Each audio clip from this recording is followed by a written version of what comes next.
বিগত নির্বাচনের সময় বাংলাদেশ জাতীয়তাবাদী দল যেই ম্যানিফেস্টো বা যেই প্রতিশ্রুতিগুলি বাংলাদেশের মানুষের সামনে উপস্থাপন করেছিল, সেই প্রতিশ্রুতিগুলোর মধ্যে প্রত্যেকটি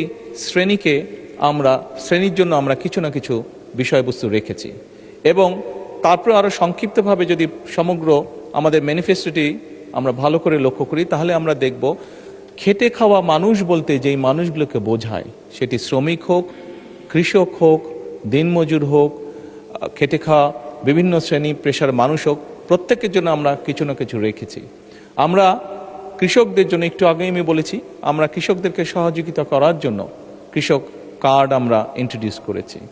আমরা একইভাবে এই দেশের মহিলাদেরকে, এই দেশের নারী সমাজকে আমরা এম্পাওয়ার করার জন্য আমরা প্রান্তিক পর্যায়ের পরিবার যেগুলো আছে, সেই পরিবারগুলো যে নারী প্রধান আছে, তাদেরকে ফ্যামিলি কার্ড দেওয়ার প্রক্রিয়া এরই ভিতরে আমরা শুরু করেছি।